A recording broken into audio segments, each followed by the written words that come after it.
남가주 산타하나에서 화이자가 개발한 신종 코로나 바이러스 감염증 백신을 맞은 한 의료진이 이상 반응을 일으킨 뒤 숨지는 사건이 발생해 보건당국이 원인 조사에 나섰습니다. LA시의회가 LA시 내 흑인, 히스패닉, 아시안 등 타인종 저소득층 커뮤니티의 공정한 백신 접종을 위한 두 가지 결의안을 통과시켰습니다.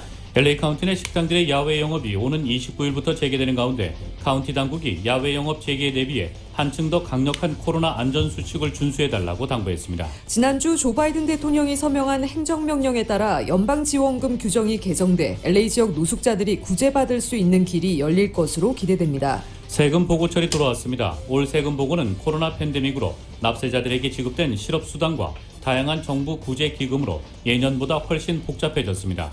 USC가 추후 공지 전까지 온라인 수업을 계속 이어갈 것이라고 밝혔습니다. 중앙은행인 연방준비제도가 이틀간의 연방공개시장위원회 정례회의를 마친 뒤 성명을 내고 제로 금리를 유지한다고 밝혔습니다. 앤서니 파우치 국립알레르기 전염병 연구소 소장이 코로나19 이전과 같은 정상으로는 돌아갈 수 없으며 뉴노멀은 끊임없이 경계하는 일이 될 것이라고 말했습니다.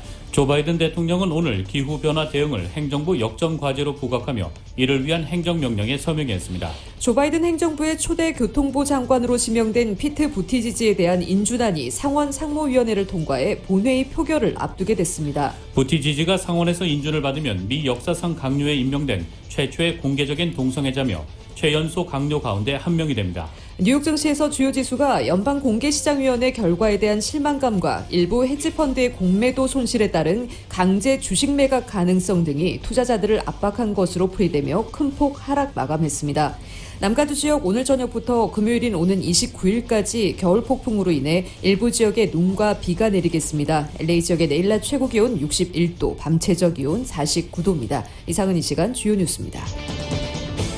이 시간 주요 뉴스는 공항에서부터 목적지까지 모바일 체크인과 첨단 공기순환 시스템을 통해 안전한 기내 환경과 여행을 제공하는 아시아나 항공 제공입니다. 애청자 여러분 안녕하십니까? 조희정입니다. 안녕하십니까? 이균우입니다. 2021년 1월 27일 수요일 라디오 서울 이브닝 뉴스 1부입니다.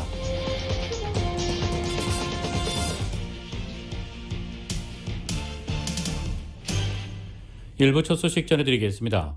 제약사 화이자가 개발한 신종 코로나 바이러스 감염증 백신을 맞은 한 의료진이 이상 반응을 일으킨 뒤 숨지는 사건이 발생해 보건당국이 원인 조사에 나섰습니다. 남가주 센타나의 한 병원에서 엑스레이 촬영 기사로 일했던 팀 주쿠가 화이자 백신을 접종받은 뒤 나흘 만에 사망했다고 오렌지 카운티 레지스터 등이 보도했습니다. 주쿠는 지난 5일 2차 백신 접종까지 마쳤으나 몇 시간 뒤 호흡 곤란과 배탈 등 이상 반응을 일으켰고 응급실 진단 결과 코로나 의심 증세와 우려성 심부전 증상이 있었다는 진단을 받았습니다. 이후 주쿠는 혈압이 떨어지고 신장 기능에 이상을 보였고 호흡기를 부착한 채 치료를 받다가 지난 9일 사망했습니다. 오렌지 카운티 검시관실은 주쿠의 사망 원인을 조사하고 있다면서 백신과의 연관성이 있다고 판단될 경우 보건당국에 통보할 예정이라고 말했습니다. 타운을 비롯한 LA 카운티 식당의 야외 영업이 오는 29일 금요일부터 재개되는 가운데 LA 카운티 보건국은 야외 영업 재개를 앞두고 식당에 보다 엄격한 코로나 안전 수칙을 적용할 것이라고 오늘 전했습니다. 바바라 페로 LA 카운티 보건국장은 27일 브리핑에서는 구체적으로 새 안전 지침을 밝히지는 않았으며 식당 업주, 식당 노조와 브리핑을 갖고 보다 강력한 코로나 안전 수칙을 마련해 식당 영업 재개 하루 전인 오는 목요일 밤 공개할 예정이라고 밝혔습니다. 행정명령 해제로 영업이 재개되지만 바이러스 확산을 막기 위해서는 비즈니스 업소들이 코로나 감염 위험을 최소화하도록 각별히 주의를 기울여야 하며 학교 등 추가적인 비즈니스 업소들의 재개는 업주들과 주민들에게 달려있다고 전했습니다. LA시 의회가 오늘 LA시 내 흑인, 히스패닉, 아시안 등 소수계 저소득층 커뮤니티 취약계층이 공정하게 백신 접종을 받을 수 있도록 두 개의 결의안을 만장일치로 통과시켰습니다. 이는 사우스 센트럴 LA 지역에서 근무하는 의료 인력들의 백신 접종이 상대적으로 적게 이루어진 데 따른 것입니다. 첫 번째 결의안은 LA 입법 분석 책임자와 관계기관이 함께 소수계 저소득층 커뮤니티 등 코로나 백신 배포가 우선적으로 필요한 지역을 확인하는 내용을 담고 있습니다. 두 번째 결의안은 LA 입법 분석 책임자가 시의회에 필수 업종에 종사하는 유색인종 근로자와 저소득층 커뮤니티에 어떻게 효율적으로 백신을 우선 접종할지 전략을 구상해 보고해야 합니다. 또한 케빈 뉴섬 주지사가 제안한 3억 달러가량의 백신 예산을 저소득층 커뮤니티를 위한 백신 접종 캠페인에 어떻게 운용할지에 대해서도 보고해야 합니다. 누리 마티네스 시 의장은 LA 시내 취약 지역에 먼저 바이러스 확산을 막기 위해 백신 접종이 이루어져야 한다고 밝혔습니다. USC가 추후 공지가 있을 때까지 캠퍼스 내 수업을 계속 온라인으로 진행할 것이라고 오늘 발표했습니다. 찰스 주코스키 학장이 무기한 캠퍼스 내 수업들을 비대면으로 진행할 것이라고 밝혔습니다. USC 찰스 주코스키 학장은 오늘 서면을 통해 LA 카운티 내 코로나 확산세가 심화되는 상황에서 추후 공지 전까지는 온라인 수업을 계속 이어갈 것이라고 밝혔습니다. 코로나 상황이 나아지면 학교 측은 대면 수업을 진행할 것이라고 덧붙였습니다. 지난주 조 바이든 대통령이 서명한 행정명령에 따라 연방지원금 규정이 개정돼 LA 지역 노숙자들이 구제받을 수 있는 길이 열릴 것으로 기대됩니다. 이번 행정명령에는 올 9월 말까지 연방재난관리청이 로컬 정부가 노숙자들이 개별적으로 머물 수 있도록 쉘터에 지출한 예산 전액을 환불받을 수 있도록 하는 내용이 담겨 있습니다. 지난 트럼프 대통령이 집권 당시 피마는 LA시와 카운티 당국이 노숙자 구제를 위한 방 구입에 사용된 예산의 75%까지 변상해 주었습니다. LA시 11지구 마이크 보닌 의원은 이번 행정명령으로 시 당국은 수천 개에서 수만 개의 호텔방을 노숙자들에 위해 빌릴 것이라고 전했습니다. 팬데믹이 발생한 지난해 동안 LA시와 카운티 당국은 만성 질환을 비롯해 고령의 홈리스트를 구제하기 위해 15,000개의 호텔방을 렌트했습니다. 올해 1월 들어 미국에서 발생한 코로나19 사망자가 8만 명을 넘어서는 등 월간 집계로 최고치를 기록한 것으로 나타났습니다. 바이든 행정부 코로나19 대응팀은 하지만 앞으로 4주 동안 9만여 명이 더 숨질 것으로 예상한다며 백신 보급에 속도를 올리겠다고 밝혔습니다. YTN의 보도입니다. 네, 그렇습니다. 새해가 시작된 뒤 현지 시각 어제인 26일까지 미국에서 코로나19로 숨진 사람이 7만 9천여 명에 이르렀습니다. 이는 코로나 사태 이후 월간 사망자로는 최다입니다. 종전 기록은 지난해 12월로 7만 7천여 명의 사망자를 기록했습니다. 이곳 시각으로 어제인 26일에도 3,700여 명이 추가로 코로나19에 목숨을 잃었습니다. 이 추세대로라면 미국의 1월 코로나19 사망자는 8만 명을 넘어설 것으로 보입니다.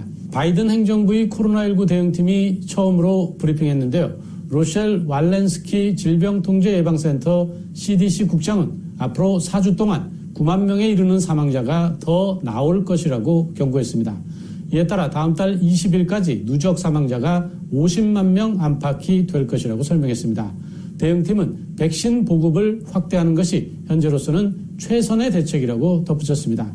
바이든 대통령의 지시에 따라 취임 100일 전까지 하루 100만 회분을 접종할 수 있도록 보급을 늘리겠으며 가능한 목표라고 설명했습니다. 네, 다행히 확진자 수는 줄어드는 추세입니다. 1월 중순까지 20만 명을 넘어서던 것이 지난주부터는 10만 명 수준으로 떨어졌고요. 이곳 시각 기준 어제는 14만 명대까지 줄었습니다. 미국 50개 주에서 40여 개 주에서 신규 감염자가 감소하고 있는 상황입니다. 특히 겨울철 최대 확산지였던 캘리포니아주도 감염자 수가 감소하면서 지난 25일 자택 대피령을 해제했고요. 뉴욕주도 확진자가 줄어들고 있다며 식당의 실내 영업 금지를 풀지 고민하기 시작했습니다. 다만 안심하기는 아직 이른데요. 변이 바이러스의 확산이 변수로 남아있기 때문입니다. 보건 전문가들은 확산이 이루어지기 전에 충분한 백신의 보급이 이루어지는 게 관건이라고 보고 있습니다. 지금까지 워싱턴에서 YTN 강태욱입니다. 앤서니 파우치 국립알레르기 전염병 연구소 소장이 코로나19 이전과 같은 정상으로는 돌아갈 수 없으며 뉴노멀은 끊임없이 경계하는 일이 될 것이라고 말했습니다. 파우치 소장은 오늘 더 힐 인터뷰에서 만약 정상이 어떤 것에도 주의를 기울이지 않는 것을 뜻한다면 우리는 그런 정상으로는 결코 돌아가지 못할 것이라고 말했습니다. 파우치 소장은 이어 나에게는 주의를 기울이지 않는 것이 비정상일 것이라면서 왜냐하면 지금부터 우리는 끊임없이 경계해야 하기 때문이라고 강조했습니다. 파우치 소장은 그동안 늦여름이나 가을께부터는 미국인들이 정상과 비슷한 상황으로 돌아갈 수 있을지 모른다고 밝혀왔습니다. 그러나 그렇게 되더라도 코로나19 변이 등의 촉각을 곤두세우고 긴장의 끈을 늦출 수 없을 것이라고 밝힌 것으로 풀이되고 있습니다. 파우치 소장은 코로나 바이러스의 변이에 대응하려면 계속해서 치료법과 백신을 변경해야 할지 모른다고 시사했습니다. 파우치 소장은 또 팍스뉴스에서 현재 상용화한 백신이 영국과 남아프리카 공화국발 변이 바이러스로부터 사람들을 보호해 줄 것이라면서 의학 과학계가 새로운 변이의 출현에 한 발 앞서 있어야 한다고 지적했습니다. 세계보건기구 WHO가 영국에서 발견된 코로나19 변이 바이러스가 70개국으로 퍼졌다고 밝혔습니다. 또 아스트라제네카 백신이 고령층에 효과가 있는지 논란이 일면서 유럽의약품청이 65세 이하에만 접종을 권고할 수 있다는 전망도 나왔습니다. KBS의 보도입니다. 세계보건기구 WHO는 현지 시간으로 28일 영국에서 발견된 코로나19 변이 바이러스가 70개 국가로 퍼졌다고 밝혔습니다. 이는 일주일 전보다 10나라 많아진 것입니다. 남아프리카 공화국에서 발견된 변이도 한 주 전보다 8개국 늘어난 31개 나라로 확산했습니다. 아울러 브라질에서 보고된 변이는 8개 나라에서 보고됐습니다. 세계보건기구는 영국은 변이 바이러스가 중증도를 높인다는 일부 증거가 있다는 연구 결과를 최근 공유했다면서 이러한 발견을 확증하기 위해선 더 많은 분석이 필요하다고 말했습니다. 한편 독일 슈피겔지는 유럽의약품청 EMA가 현지 시간 29일 아스트라제네카 백신의 사용을 승인하면서 65세 이하에만 접종을 권고할 수 있다고 보도했습니다. 이와 관련해 에머쿡 유럽의약품청장은 특정 연령대에만 아스트라제네카 백신을 접종하도록 승인할 가능성을 열어뒀습니다. 이는 아스트라제네카 백신이 고령층에도 효과가 있는지를 두고 현재까지 극소수를 대상으로만 연구가 진행된 데 따른 것입니다. 최근 독일 언론들은 아스트라제네카 백신이 65세 이상 고령층에서 예방 효과가 8%에 그친다고 보도했습니다. 하지만 독일 정부와 아스트라제네카 측은 해당 보도를 즉각 부인했습니다.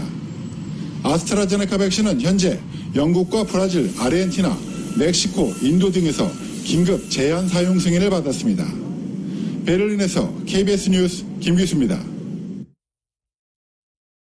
코로나19 대유행 여파 속에 미국의 세입자 5명 중 1명은 렌트가 밀린 것으로 나타났습니다. 무디스 애널리틱스의 수석 이코노미스트 마크 잔디와 어번 인스티튜트의 짐 페런 연구원은 지난 25일 퇴거 위기 피하기라는 제목의 보고서를 현재 미국에서 집세를 내지 못하는 세입자가 1,000만 명이 넘을 것으로 분석했습니다. 이는 미 전체 세입자의 18%가량이라고 CNBC 방송이 보도했습니다. 또한 이 숫자는 2008년 서브프라임 모기지 사태 때 집을 압류당한 700만 명보다 훨씬 많다고 방송은 강조했습니다. 보고서에 따르면 1인당 평균 5,600달러의 렌트가 밀려 총 연체금은 573억 달러에 이를 것으로 추산되고 있습니다. 지난달 말 연방의회를 통과한 총 9천억 달러 규모의 추가 재정부양 패키지에 세입자와 집주인을 위한 250억 달러 지원 계획이 포함됐으나 미봉책에 불과할 것으로 보이고 있습니다. 세금 보고철이 돌아왔습니다. 올 세금 보고는 코로나 팬데믹으로 납세자들에게 지급된 실업수당과 다양한 정부 구제기금으로 예년보다 훨씬 복잡해졌습니다. 정현우 기자가 정리했습니다. 국세청은 올 세금 보고 서류 접수를 예년보다 늦은 2월 12일부터 시작합니다. 코로나 팬데믹으로 납세자들이 세금 보고 시 챙겨야 할 폼들이 늘어났습니다. 먼저 지난해와 올 초 2차례에 걸쳐 지급받은 경기부양 현금 지원금 액수를 해당 양식에 기재해야 합니다. 경기부양 현금 지원금은 과세 대상이 아니지만 정산 목적으로 세금 보고 시에 기재해야 합니다. 저스티노 남가주 공인회계사 협회장입니다. 또 중요한 거는 이번에 600불씩 또 추가로 받은 거 있잖아요. 비단 그게 2021년에 받았지만 작년 세금 보고, 그러니까 2020년 세금 보고를 하면서도 그 금액을 집어넣어서 못 받은 사람은 이 세금 보고를 통해서 받으실 수 있게끔 그렇게 이제 그 조치를 할 수가 있어요. 그 나이 많으신 분들, 그 널싱홈에 있는 분들이 있거든요. 그런 이제 책이나 또는 그 IRS 양식 1444 폼이 그 메일링 애드레스 그쪽으로 돼 있으면 글로 가는 경우가 덜어 있어요. 그리고 이제 널싱홈에서는 자기네들이 그 책을 받으면 그거를 대행권 얻어서 그거를 이제 쓸 수가 있는데, 그런 경우도 이제 챙길 때 그 널싱홈에 그런 것들이 갔는지도 확인을 해보는 게 중요해요. 지난해 급여 보호 프로그램 PPP 융자를 받은 한인업주들에게는 반가운 소식이 있습니다. PPP 금액으로 예를 들어서 임금을 지불을 했을 경우는 그 임금 지불한 금액을 그만큼 공제를 못하게끔 그렇게 이제 강령이 나왔었는데 다시 이제 입법 조항이 통과되면서 법에서 그거를 번복을 시켰어요. 예를 들어서 10,000불의 샐러리가 임금이 나갔는데 3,000불이 PPP에서 페이를 해줬어요. 그러면 자기 돈으로 실제로 나간 거는 7,000불이기 때문에 IRS는 너넨 7,000불만 공제를 해라. 그렇게 이야기를 했거든요. 근데 이제 다시 그 입법이 제정되면서 그거를 번복을 시켜서 10,000불이 임금으로 나갔으면 10,000불을 전부 공제할 수 있다. 이렇게 돼 있기 때문에 지금 PPP의 포션은 결국은 갚지 않아도 되고 그 금액을 세금 보고로 할 필요도 없는 좋은 그러한 조건을 맞춰주는 그런 입법 활동이 돼 있는 거죠. 지난해 1위로부터 실직 수당을 받은 경우에는 연방정부 세금 보고에서는 과세 소득으로 잡히고 주정부 세금 보고에서는 비과세 소득으로 처리됩니다. 전문가들은 납세자들이 페이퍼 파일보다는 보다 간편한 E-파일로 세금 보고 서류를 접수하도록 조언했습니다. 라디오 서울 뉴스 정현호입니다.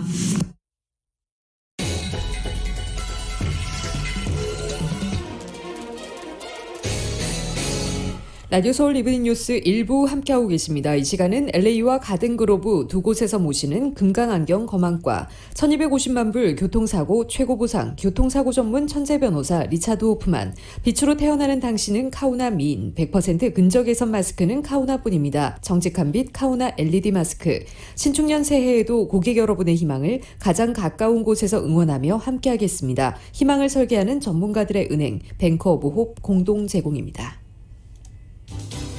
1250만 불, 1250만 불. 그 누구도 상상하지 못했던 사상 최고의 교통사고 보상금 1250만 불을 이끌어낸 리차드 호프만 변호사. 실력으로 말하고 끝까지 최선을 다하는 천재 변호사 리차드 호프만 변호사. 각종 대형 교통사고, 상해사고 전문 변호사 리차드 호프만 변호사. 주 7일 24시간 323-782-8600 323-782-8600 리차드 호프만 변호사.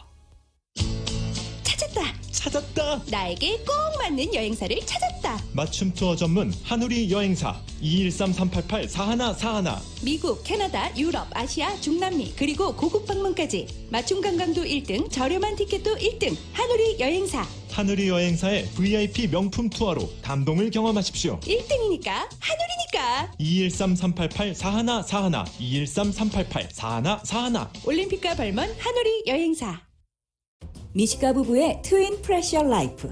오늘은 어떤 밥을 먹을까요, 뭐? 난 찰지고 쫀득한 밥이 좋으니 고압 모드로. 난 무한 모드로 밥을 더 꼬슬꼬슬하고 담백하게. 쿠쿠 트윈 프레셔. 서로 좋아하지만 좋아하는 취향이 다른 우리 부부는 쿠쿠로 트윈 프레셔합니다. 고압과 무압 두 가지 선택으로 누리는 취향 존중 집밥 라이프. 명품 전기 압력 밥솥 쿠쿠 트윈 프레셔. 구입 문의는 키컴퍼니 323-780-8808. 새해 복 많이 받으세요. 설날을 맞아 페치한가 리조트 카지노가 행운의 빨간 봉투 이벤트를 진행합니다. 클럽 회원이라면 누구나 2월 중 매주 화요일 프로모션 공간을 방문하기만 하면 최대 5,000불 이지플레이 상금의 주인공이 될 수 있습니다. 행운을 놓치지 마세요. 페치한가 리조트 카지노에서는 차원이 다른 마음의 평안함을 느끼며 즐기실 수 있습니다. 더 자세한 내용은 877-711-2946으로 전화주세요. 풍요로운 소해해가 되시길 페치한가 인직원 일동이 기원합니다.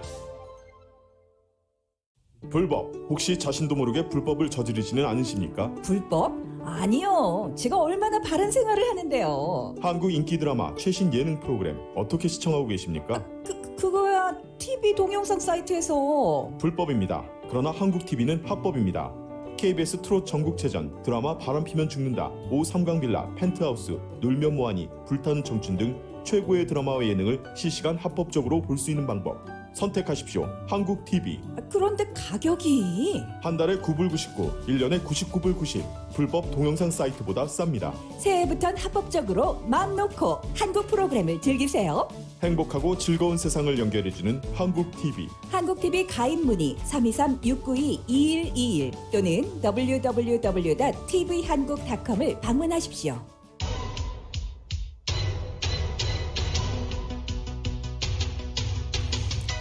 라디오 서울 이브닝 뉴스 1부 함께하고 계신 지금 시각 LA 시각으로 5시 20분입니다. 수요일 5시대 퇴근길 교통 상황입니다. 기상청이 남가주에 오늘 밤 늦게부터 금요일인 오는 29일까지 겨울 폭풍으로 인해 비와 눈이 내릴 것으로 예보한 상태입니다. 겨울 폭풍으로 인한 눈으로 당국은 그레이프파인 지대로 향하는 5번 프리웨이 구간을 오늘 오전 봉쇄했습니다. 이외에도 레이크 휴즈 로드 5번 프리웨이 북쪽 방면 지점과 그레이프파인 로드 남쪽 방면 5번 프리웨이 지점도 봉쇄했습니다. 이 구간 지나실 분들 참고하시기 바랍니다. 5번 프리웨이 사우스 방향입니다. 5번 사우스 방향 워싱턴 블루버드에서 710번 사우스와 교차되기 바로 전 구간 13에서 18마일대로 부분 정체 현상 보이고 있습니다. 반대 5번 놀스 방향 7가 스트릿과 소토 스트릿 구간 16마일대로 부분 정체 현상 보이고 있습니다. 101번 사우스 방향입니다. 벌몬트 애비뉴 구간부터 13마일대 정체 시작으로 로스앤젤레스 스트릿과 교차 지점까지 11에서 20마일대로 부분적으로 속도 떨어지고 있습니다. 10번 이스트 방향 페어팩스 애비뉴 구간부터 21마일대로 서행 중입니다. 오버랜드 애비뉴와 교차 지점까지 12에서 21마일대로 정체 현상 보이고 있습니다. 210번 이스트 방향 마운튼 애비뉴 구간부터 16마일대로 정체 시작되고 있습니다. 이건부터 헤븐 애비뉴와 교차 지점까지 15마일에서 21마일대로 일반 레인과 카플레인 모두 가다서다를 반복하는 모습 보이고 있습니다. 710번 사우스 방향 워싱턴 블루버드 애틀랜틱 블루버드 구간 16마일대로 부분 정체 현상 보이고 있습니다. 110번 프리웨이 사우스 방향 마틴 루터 킹 블루버드 구간부터 18마일대로 속도 떨어집니다. 익스포지션 블루버드와 교차 지점까지 17에서 19마일대로 부분 정체 현상 보이고 있습니다. 405번 사우스 방향 크랜샤 블루버드 구간에서 조금 전 차량 수돌 사고 발생했습니다. 101번 놀스 방향 10번 이스트와 교차되는 지점에서 화재 사고 소식 올라와 있고요. 10번 웨스트 방향 소토 스트릿과 교차 지점에서 차량 수돌 사고 발생했습니다. 101번 놀스 방향 헤이븐 헐스트 애비뉴 구간 운전자 장애물이 있습니다. 차량 한 대가 3차선 쪽에 멈춰서 있습니다. 134번 이스트 방향 2번 놀스와 교차 지점에도 운전자 장애물이 있습니다. 이건 지나시는 분들 참고하시기 바랍니다.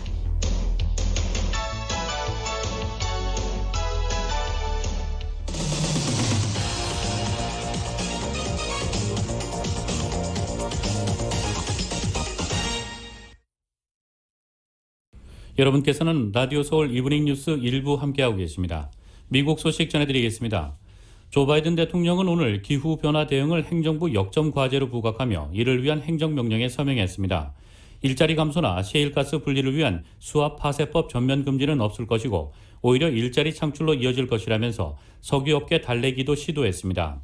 바이든 대통령은 백악관에서 기후변화를 실존적 위협으로 지칭하면서 시급한 대응이 필요하다고 강조하며 관련 행정명령에 서명했습니다. 그는 내가 보기에 우리는 이미 이 기후위기 대처에 너무 지체했고 더는 지체할 수 없으며 우리 눈으로 보고 느끼고 있다, 행동할 때다라고 썼습니다. 또 트럼프 전 대통령은 노동자보다 거대 석유 기업을 우선시했다고 비난하기도 했습니다. 그러면서 정부가 기후변화에 과감하게 대처할 것이고 석탄, 석유, 가스업계 재활성화 및 보수, 좋은 일자리 창출도 이에 포함된다고 강조했습니다. 바이든 대통령의 청정에너지 산업 육성을 통한 일자리 창출에 방점을 찍고 있지만 석유업계 등에서는 일자리 감소 등의 부작용을 경고하며 반발해왔습니다. 바이든 대통령은 이날 수압파쇄법을 전면 금지하는 것이 아니라고 강조하기도 했습니다. 바이든 대통령은 작년 대선 레이스 막판에 석유 산업의 전환을 언급했다가 트럼프 전 대통령에게 말꼬리가 잡혀 곤욕을 치렀고 결국 점진적 전환을 의미하는 것이었다고 해명하기도 했습니다. 수압파쇄법은 온실가스 배출과 수질오염 측면에서 환경단체의 반발을 사고 있으나 바이든 대통령은 수압파쇄법에 여지를 두는 입장을 통해 관련 업계 노조의 지지를 확보해 대선에서 승리한 바가 있습니다. 바이든 대통령이 취임 이후 처음으로 스가 일본 총리와 오늘 새벽 첫 전화 통화를 했습니다. 한반도의 완전한 비핵화와 납북자 문제 조기 해결의 필요성을 확인했다고 했는데 스가 총리 측은 도쿄 올림픽 문제는 논의하지 않았다고 밝혔습니다. KBS의 보도입니다. 조 바이든 미국 대통령과 스가 요시히데 일본 총리가 우리 시간으로 오늘 새벽 30분 동안 전화 통화를 나눴습니다. 바이든 대통령 당선 이후 두 번째이자 취임 이후 첫 통화입니다. 양국 정상은 자유롭고 개방된 인도태평양에서 평화와 번영의 조석으로서 미일 동맹의 중요성을 확인했다고 미 백악관과 일본 언론들이 전했습니다. 또 중국에서 갸오위다오로 부르는 센카쿠 열도가 미일 안보조약 제5조 적용 대상임을 확인하는 등 일본 방위에 대한 미국의 변함없는 약속을 논의했다고 밝혔습니다. 백악관은 특히 두 정상이 중국과 북한을 포함한 영내 안보 문제를 논의했으며 한반도의 완전한 비핵화와 납북자 문제의 조기 대표성을 확인했다고 설명했습니다. 스가 총리는 통화를 마친 뒤 바이든 대통령과 미국, 일본, 호주, 인도 간 협력을 추가로 증진하는 데 합의했다고도 밝혔습니다. 이 4개 나라는 인도 태평양 지역에서 중국을 견제하는 이른바 쿼드 참여국입니다. 스가 총리는 코로나19 상황을 주시하면서 가급적 빨리 미국을 방문할 수 있도록 일정을 조율하겠다고 말했습니다. バイデン大統領との個人的関係も深めつつ、日米同盟の強化に向けてしっかり取り組んでいきたいと思いますし。 다만 스가 총리는 이번 통화에서 도쿄올림픽, 패럴림픽 관련 문제는 논의하지 않았다고 밝혔습니다. 도쿄에서 KBS 뉴스 박원기입니다. 바이든 정부의 유엔 대사 지명자가 북핵 문제는 중국, 러시아가 관여해서 한다는 입장을 밝혔습니다. 북한의 비핵화를 위해 한국, 일본 등 동맹국과의 협조를 강조해온 바이든 정부의 기조가 확장된 것으로 풀이되고 있습니다. KBS의 보도입니다. 흑인 여성으로는 처음으로 유엔 주재 미국 대사로 지명된 리나 토마스 그린필드 지명자. 30년 경력의 베테랑 외교관인 그린필드 지명자는 북한의 핵 문제를 다뤘던 트럼프 전 대통령의 톱다운 방식을 강하게 비판했습니다. One of the biggest failings of the Trump administration is that they did try to go it alone, and our allies were left kind of holding the bag. 그러면서 동맹국인 한국과 일본은 물론 중국과 러시아 역시 북핵 문제에 관여하는 것이 중요하다고 밝혔습니다. So re-engaging with South Korea and with Japan, as well as with China and Russia, particularly to push for their respect of the sanctions regime against North Korea is going to be really important. 다만 최근 유엔을 포함해 국제기구에서 중국의 영향력이 커진 것은 좌시하지 않겠다는 입장을 명확히 했습니다. China is aggressive, not just diplomatically, not just economically, but also directly at the United Nations. Their success depends on our continued withdrawal. That will not happen on my watch. 바이든 정부는 출범 전부터 불공정 무역과 5G 통신 문제 등 전방위적으로 중국의 강경 입장을 고수해왔습니다. 다만 국제 안보 문제에 대해선 오바마 정부 때처럼 다자주의와 국제기구를 통한 협의를 기조로 삼는다는 입장이어서 사안에 따라선 중국과 협조하겠다는 뜻으로 읽힙니다. 워싱턴에서 KBS 뉴스 김양순입니다. 조 바이든 행정부의 초대 교통부 장관으로 지명된 피트 부티지지에 대한 인준안이 오늘 상원 상무위원회를 통과해 본회의 표결을 앞두게 됐습니다. 상원 상무위는 이날 부티지지 지명자의 인준안을 승인할지에 대한 투표에서 찬성 21표, 반대 3표로 인준안을 통과시켰습니다.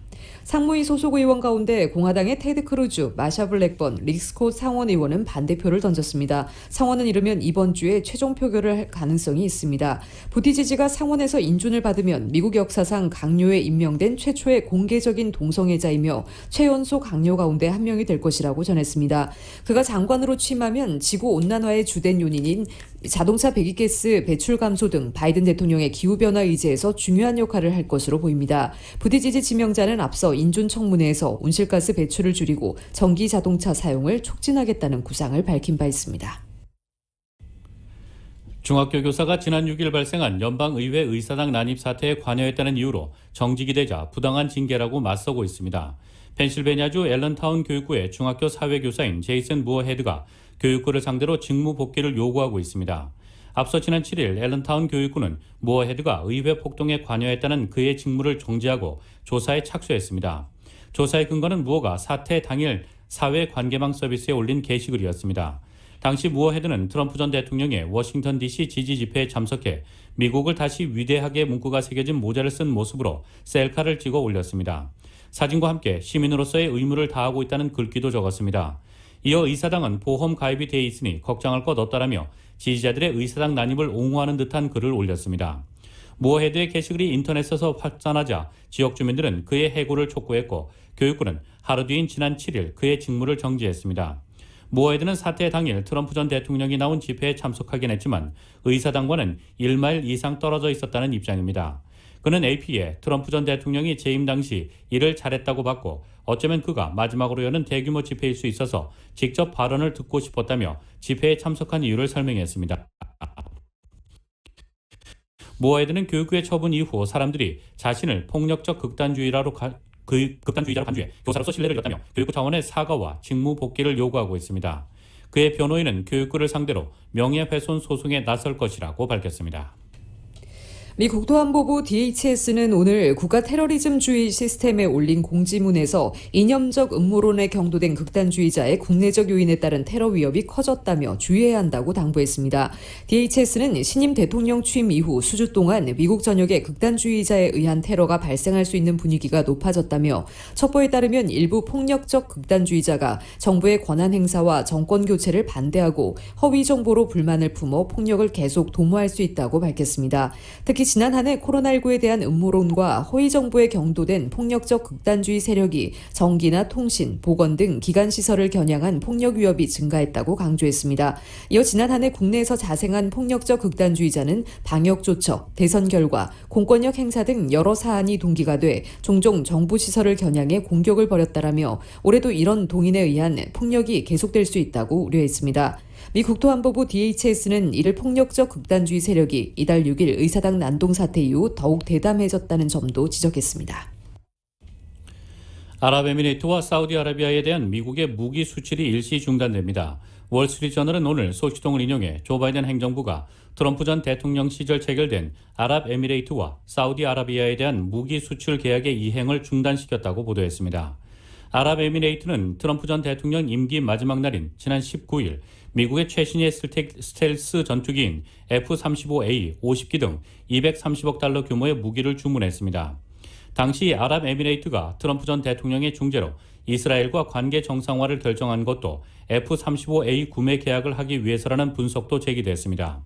사우디는 지난해 말 정밀 유도폭탄 1000기 등 2억 9천만 달러 상당의 무기를 미국에 주문했습니다.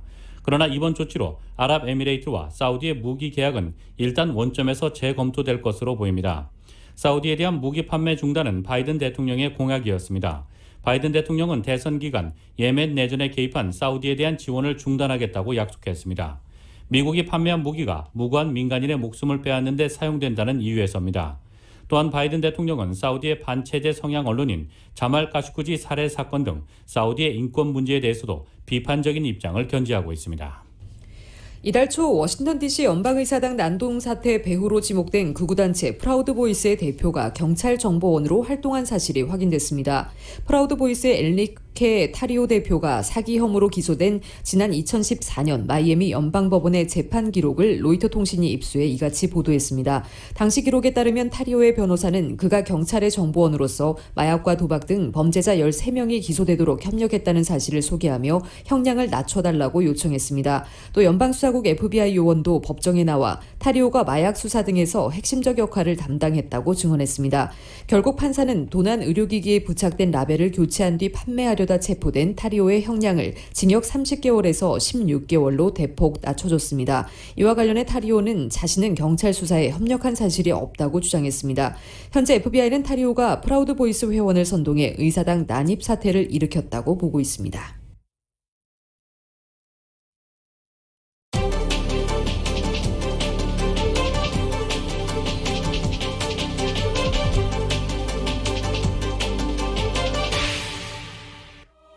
세상에서 가장 큰 힘은 최선을 다하는 것입니다. 진실한 마음과 진실한 세인즈, 정성과 최선을 다하는 유능한 검안의 단 1mm의 오차도 허용치 않는 금강안경, 철저한 애프터 서비스와 확실한 워런티, 바로 저희 금강안경의 마음가짐입니다. 금강안경.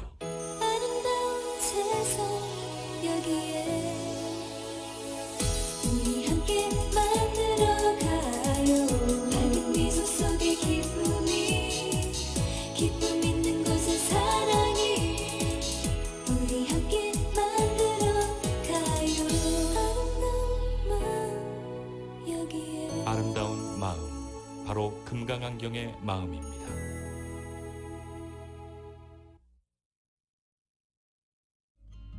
아메리칸 드림을 현실로 오랜 신뢰와 경험으로 당신이 꿈꾸던 집을 품에 안겨드립니다. 앤드류 최 융자. 다양한 주택융자와 재융자, 시니어 리버스 모기지, 노인컴 서류 융자 등을 신속하게 가장 낮은 이율로 융자하면 앤드류 최 융자. 캘리포니아부터 네바다, 텍사스, 워싱턴주까지 라이센스를 소지한 앤드류 최 융자. 최선을 다해 당신의 꿈을 이루어드립니다. 323-686-1004 323-686-1004 앤드류 최 융자.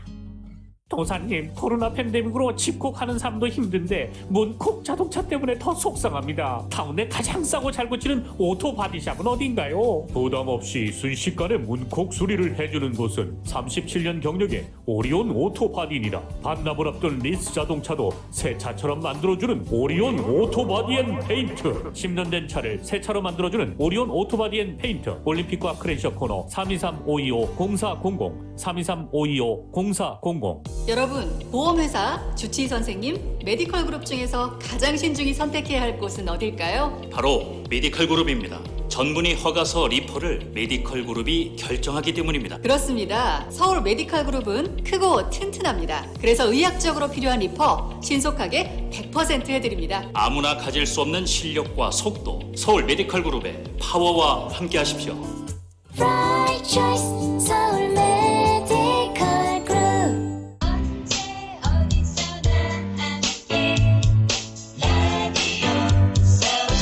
들으면 행복해지는 여러분의 AM 1650 라디오 서울입니다.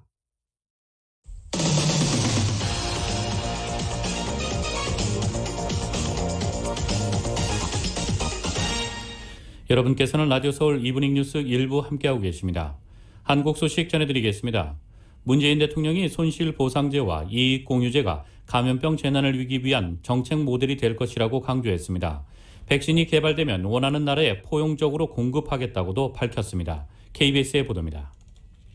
전 세계는 코로나 이후를 어떻게 준비해야 할까? 세계경제포럼은 올해를 신뢰 재건을 위한 중요한 해로 정하고 세계 13개국 정상과 유엔 사무총장을 초청해 논의를 이어갔습니다. 특별 연설자로 초청된 문 대통령은 지난해는 연대와 협력이 절실한 한 해였다면서 코로나로 양극화가 심해지는 현실에 우려를 표했습니다. 코로나가 장기화되는 가운데 불평등이 확대되는 것은 많은 나라에서 계층 간의 문제이기도 하고 국가 간의 문제이기도 합니다. 양극화와 불평등을 해소하려면 인류가 지혜를 모아야 한다면서 포용을 강조했습니다. 특히 한국의 경우 감염병 극복 과정에서 사회적 약자를 배제하지 않겠다는 목표를 세웠다는 것을 거듭 밝히기도 했습니다. 특히 정부의 방역 조치로 타격을 받은 자영업자에게 일정 부분을 보상해주는 손실보상제, 승자기업이 약자들을 돕도록 하는 이익공유제가 정부와 국회 차원에서 논의되고 있다고 소개하고 해당 정책들의 가치에 힘을 실었습니다. 실현된다면 앞으로 코로나와 같은 신종 감염병 재난을 함께 이겨내는 포용적인 정책 모델이 될 수 있을 것입니다. 백신 접종에도 차별은 없을 것이라며 전 국민 무료 접종을 결정했다고 밝히고 자체 백신 개발도 하고 있다고 알렸습니다. 또 한국이 치료제 개발에 성공하면 원하는 나라에 포용적으로 지원할 것이라는 의지를 드러내며 전 세계적인 연대를 강조했습니다. KBS 뉴스 손은혜입니다. 국민의힘 조수진 의원이 더불어민주당 고민정 의원을 왕자를 낳은 후궁에 비유해 논란이 일고 있습니다. 민주당은 성희롱성 막말이라며 의원직 사퇴를 촉구했습니다. 정의당 김종철 전 대표의 성폭력 사건이 충격을 준 데 이어 정치인들의 성인식이 여전히 과거에 머물러 있다는 비판도 나오고 있습니다. KBS의 보도입니다. 민주당 고민정 의원은 닷새 전 SNS에 오세훈 전 시장에 대한 글을 올렸습니다. 총선 당시 주민들로부터 선택받지 못했음에도 여전히 조건부 정치를 한다며 서울시장 조건부 출마를 비판했습니다. 그런데 국민의힘 조수진 의원이 이 발언을 문제 삼으며 고 의원을 후궁에 빗댔습니다. 오 전 시장을 조롱했다고 비판하며 당시 여당 원내대표는 고민정 당선시켜주면 전 국민에 100만 원씩 준다 했다. 조선시대 후궁이 왕자를 낳았어도 이런 대우는 받지 못했을 것이라고 한 겁니다. 민주당은 명백한 성희롱이라며 고 의원에 대한 사과와 의원직 사퇴를 요구했습니다. 같은 여성의 입에서 인격을 모독하고 듣기에도 처참한 성희롱성 막말을 하는 것에 대해 다시 한번 참담함을 금할 길이 없습니다. 조수진 의원은 오히려 고 의원이 오세훈 전 시장에게 사과해야 한다고 주장했습니다. 그러면서 민주당의 피해 호소인 표현에 빗대 어설픈 성희롱 호소인 행세를 하고 있다고 반박했습니다. 여성계는 공고한 남성 중심적 정치 관습이 정치권 전반의 성인지 감수성을 무디게 한다고 지적합니다. 정당이나 성별에 관계없이 낮은 수준의 성인식에 근거한 막말이 만연해 있다는 겁니다. 문제의식을 전혀 느끼지 못하는 이런 악순환 상황을 만들고 있는데 너무 여성 의원들이 기여하고 있다. 그런 거를 보여주는 것 같아요. 당사자인 고 의원은 이번엔 참지 않겠다며 조 의원에 대한 고소장을 접수하겠다고 밝혔습니다. KBS 뉴스 손서영입니다.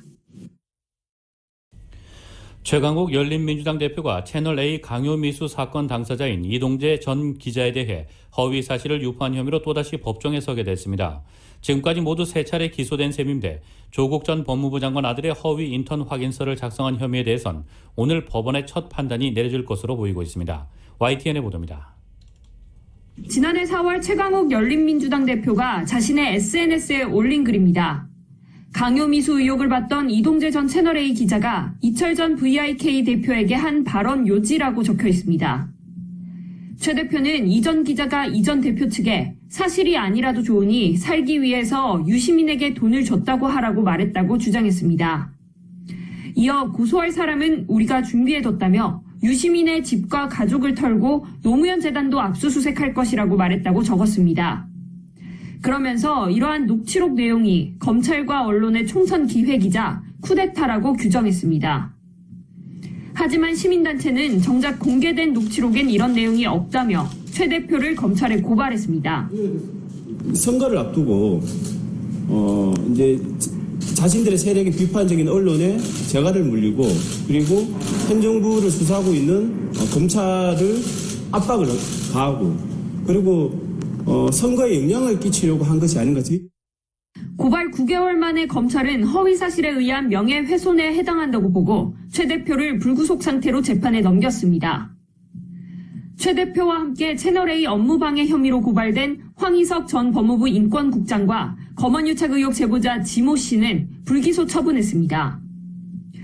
최 대표는 검찰의 기소 후 검찰개혁과 언론개혁에 앞장서겠다 한 사람이 짊어져야 할 숙제로 생각한다면서도 검언유착 당사자들은 보호하고 그 범죄를 밝히려는 사람들에게는 보복하는 것 아니냐고 비판하기도 했습니다. 최 대표는 앞서 조국 전 법무부 장관 아들 인턴 경력 확인서를 허위로 써준 혐의로 재판에 넘겨져 오늘 1심 선고를 앞두고 있습니다. 이와 별도로 지난 총선 기간 인턴 확인서 관련 혐의가 사실이 아니라고 허위 공표한 혐의로도 추가 기소돼 재판받고 있습니다. 이번 명예훼손 혐의 기소까지 더해지면서 최강욱 대표가 모두 3개의 사건으로 재판을 받게 된 가운데 오늘 나오게 될 법원의 첫 판단은 누구의 손을 들어줄지 관심이 쏠립니다. YTN 박서경입니다. 4월 재보궐선거를 앞두고 서울 민심을 잡기 위한 출마자들의 부동산 정책 경쟁도 치열합니다. 민주당 주자로 나선 박영선 전 장관과 우상호 의원은 대규모 공공주택 건설을 약속했는데요. 결국 서울에서 얼마나 많은 부지를 확보할 수 있느냐가 핵심인데 국민의힘에서는 실현 가능성이 없다는 비판이 나옵니다. YTN의 보도입니다. 서울시장 보궐선거에 뛰어든 박영선 전 중소벤처기업부 장관은 서울 주택난 해법으로 5년 안에 공공분양주택 30만 호 건설을 내놨습니다. 도로를 지하화하면서 생기는 그런 어떤 그 땅들은 국가 소유나 시 소유이기 때문에 반값 아파트를 제공할 수 있죠. 토지 임대부. 민간 재개발 재건축도 존중하지만 수익률 위주의 도시 설계는 지속 가능할 수 없다고 경계했습니다. 민주당 우상호 의원의 공약도 비슷합니다. 저는 16만 호에 달하는 공공주택을 도심지 철길과 강변도로 위를 인공대지를 씌워서 공급하겠다. 민주당이 공공분양을 띄우자 국민의힘은 실현 가능성이 떨어진다고 깎아내렸습니다. 부지 확보가 가능하겠냐는 겁니다.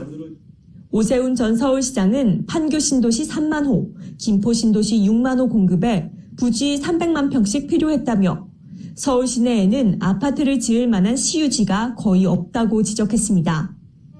그러면서 땅 매입에만 최소 30조 원이 추가로 필요할 것이라며 재건축과 재개발 등 민간 공급 활성화에 나서겠다고 강조했습니다. 되도록이면 많은 분들이 재건축, 재개발에 활발히 뛰어들면서도 박탈감을 느끼시지 않도록 최선의 노력을 다하겠다 하는 원칙을 오늘 말씀드리겠습니다. 결국 주택 공급 확대엔 서울시장 주자들 모두 한마음이지만 공공이냐 민간이냐 방법론을 두고는 확실한 입장 차이를 보이고 있습니다. YTN 최아영입니다. 정의당이 김종철 전 대표의 성추행 사건 뒤 4월 재보궐선거 대응 방안을 고심하고 있습니다. 이번 선거를 젠더 선거로 규정해온 만큼 후보를 낼지 말지를 두고 당내 의견이 갈리고 있는데요.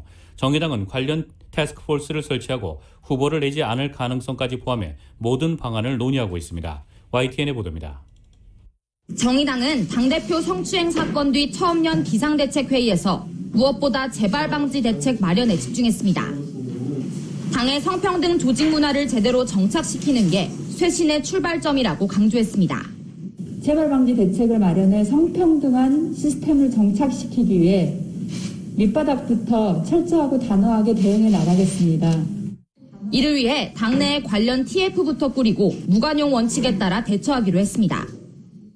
또 피해자의 일상 복귀를 위해 이번 사건과 관련한 2차 가해 제보를 받아 당 차원에서 엄정 대처하기로 했습니다. 하지만 4월 재보궐선거 대응과 관련해선 쉽사리 방향을 정하기 어려운 상황입니다. 이번 선거가 민주당 소속 지자체장들의 성비위로 치러지는 젠더 선거라는 게 고민되는 지점입니다. 정의당 내에선 당대표 성추행 사건을 성찰하는 차원에서 이번만큼은 후보를 내지 말아야 한다는 의견과 보궐선거에 직접적 책임이 있는 민주당과 지금의 정의당 상황은 다른 만큼 후보 공천은 별개의 문제로 봐야 한다는 의견이 혼재합니다. 여기에 이미 정의당 소속으로 서울, 부산시장 후보 등록을 마친 당사자들이 있다는 것도 고려해야 합니다. 정의당은 우선 4월 보궐선거 TF를 구성하고 무공천을 포함한 모든 방안을 논의하기로 했습니다. 공당으로서 책임 있는 자세가 무엇인지에 대한 부분들을 방점에 두고 폭넓은 의견 수렴을 통해서 심도 있게 안을 마련하도록 하겠습니다. 정의당은 이번 성추행 사건 대처 과정에서 책임 있는 자세를 대원칙으로 삼고 있습니다. 그런 만큼 4월 보궐선거 공천 여부를 두고도 고심이 더욱 깊을 수밖에 없습니다. YTN 송재입니다.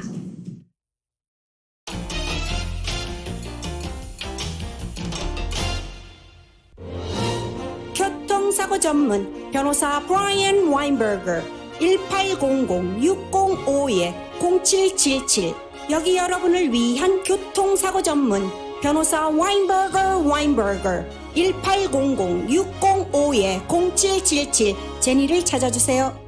송금하러 바쁜 와중에 은행을 가신다고요? 이제부턴 간편하게 클릭만 하세요. 은행 대신 꼭 기억해야 할 이름 와이어 바할리. 와이어 바할리를 믿을 수 있는 이유는 대한민국 기획재정부와 미 연방재무부가 승인한 송금 서비스 전문 업체이기 때문이죠. 해외 송금, 은행은 잊어버리고 와이어 바할리. 이것만 기억하세요. 웹사이트나 모바일 앱을 다운받은 후 받는 사람과 결제 방법만 선택하고 송금하면 끝. 송금이 더욱 쉬워지는 와이어 바할리. 와이어바할리.com 1360-382-1024 1360-382-1024.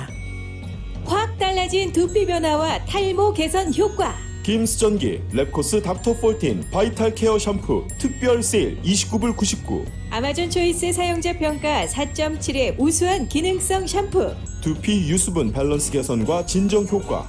고농축 탄력 거품으로 미세 노폐물 제거. 내추럴 오일로 프리미엄 스파 테라피까지.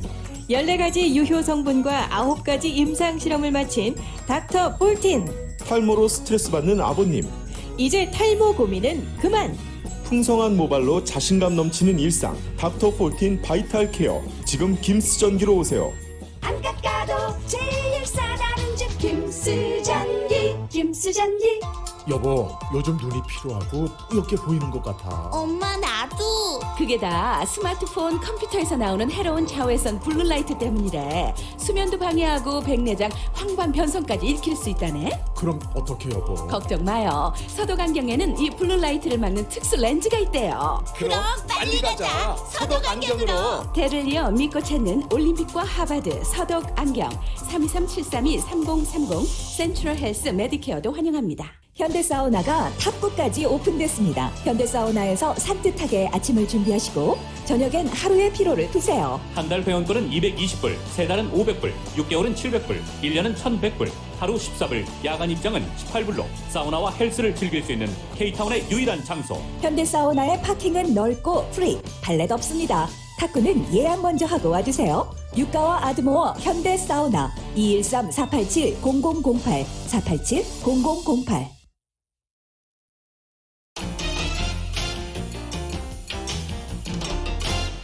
뉴욕 증시에서 주요 지수가 큰 폭 하락했습니다. 연방공개시장위원회 결과에 대한 실망감과 일부 헤지펀드의 공매도 손실에 따른 강제 주식 매각 가능성 등이 투자자들을 압박한 것으로 풀이됩니다. 오늘 뉴욕 증권거래소에서 다우지수는 전장보다 633.87포인트, 2.05% 급락한 3303.17에 거래를 마쳤습니다. S&P 500지수는 전장보다 98.85포인트, 2.57% 떨어진 3750.77에 기술주 중심의 나스닥 지수는 355.47포인트, 2.61% 추락한 13,270.60의 장을 마감했습니다. S&P 500 지수는 올해 상승분을 모두 반납했습니다. 다우지수는 지난해 10월 말 이후 가장 큰 하루 낙폭을 기록했습니다. 시장은 FOMC 결과와 애플 등 주요 기업의 실적, 게임스탑 등 일부 종목 가격의 급격한 변동 여파 등을 주시했습니다. 주요 지수는 장 초반부터 불안정했습니다. 애플과 테슬라, 페이스북 등 주요 기술 기업의 실적 발표를 앞두고 해당 기업들의 주가가 이미 상당폭 오른 데 따른 레벨 부담이 작용했습니다. 여기에 미국 게임 관련 유통업체 게임스탑과 영화관 체인 AMC 등의 주가 급변동도 시장 전반을 불안하게 만들었습니다.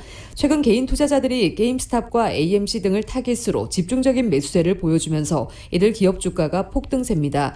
해당 기업의 공매도 포지션을 취한 멜빈 캐피탈 등 일부 헤지펀드가 개인의 매수세를 이기지 못하고 매도 포지션을 철회했다는 소식도 나왔습니다. 게임스탑 주가는 이날도 134%가량 폭등했습니다. AMC 주가는 약 300% 치솟았습니다. 주요 지수는 FOMC 결과 및 파월 의장 기자회견 이후 낙폭을 더 확대했습니다. 이날 업종별로는 전업종이 내렸습니다. 커뮤니케이션이 3.82% 떨어졌고 산업주도 2%가량 하락했습니다.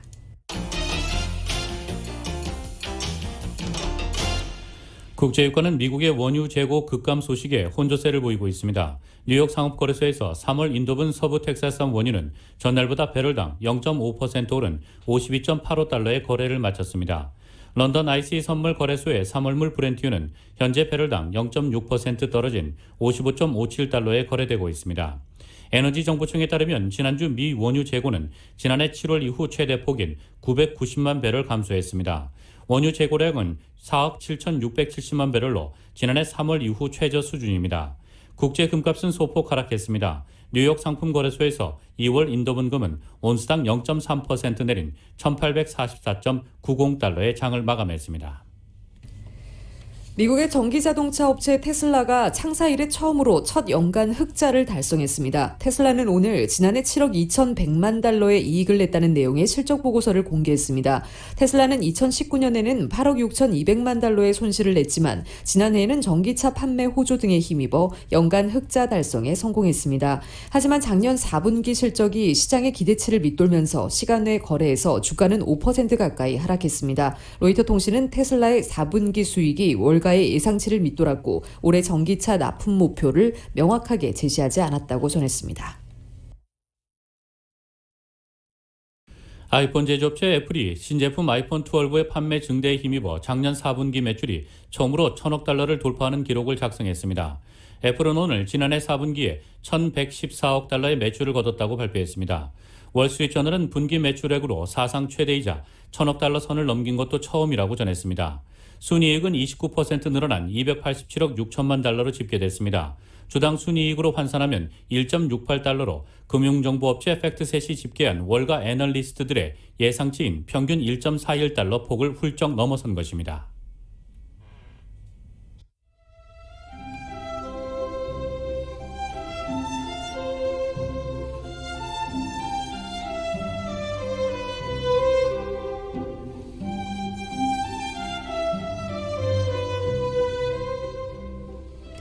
1월 27일 수요일 오늘 밤과 내일 날씨입니다. 추운 날씨가 이어지고 있는 남가주 지역 목요일은 내일 오후부터는 다소 강한 비가 내리겠습니다. 국립기상청은 LA 카운티 산간지대에 내일 오후부터 금요일 오후까지 겨울폭풍주의보를 발령한 상태이며 이번 비는 내일 오후부터 시작해 다음 날인 금요일 오전까지 이틀간 쏟아지겠고 금요일 오후부터 차차 그치겠습니다. LA 카운티의 이번 비로 1.5에서 3.5인치가량, 포틸과 산간지대는 2인치에서 최대 5인치가량의 비가 오겠습니다. 특히 벤추라 카운티 지역에 가장 많은 양의 비가 내리겠습니다. 또 고도 6,000피트 이상 산간지대에는 1에서 3피트에 달하는 눈이 내리겠고 이 지역에는 최고 시속 50마일의 돌풍을 동반한 시속 20-30마일대의 강한 바람도 불겠습니다. 또 LA 카운티 산간 지역에도 오늘 새벽 3시부터 내일 오후 3시까지 강풍주의보가 발령된 상태입니다. 남가주 낮 기온은 여전히 60도 내외에 머물겠고 비로 인해 체감 온도는 더 떨어지겠습니다. 건강관리 유의하시기 바랍니다. LA 한인타운의 내일 낮 최고 기온 61도, 밤 최저 기온 49도입니다. 오렌지 카운티 지역 64도, 49도, 벨리와 인랜드 엠파이어 지역 57도, 47도, 해안 지역의 내일 낮 최고 59도, 밤 최저 50도입니다. LA 지역 오늘 밤 흐리겠습니다. 오늘 밤 최저 기온 48도입니다. 한국은 오늘 전국에 눈이 내리겠고 소형 태풍급의 돌풍이 몰아치겠습니다. 서울의 오늘 낮 최고 기온 화씨 33도, 밤 최저 기온 화씨 7도입니다. 라디오 서울 이브닝 뉴스 1부 이 시간은 LA와 가든그로브 두 곳에서 모시는 금강안경 검안과 1250만 불 교통사고 최고보상 교통사고 전문 천재 변호사 리차드 호프만, 빛으로 태어나는 당신은 카오나 미인 100% 근적외선 마스크는 카오나뿐입니다. 정직한 빛 카오나 LED 마스크, 신축년 새해에도 고객 여러분의 희망을 가장 가까운 곳에서 응원하며 함께하겠습니다. 희망을 설계하는 전문가들의 은행 뱅크 오브 홉 공동 제공이었습니다.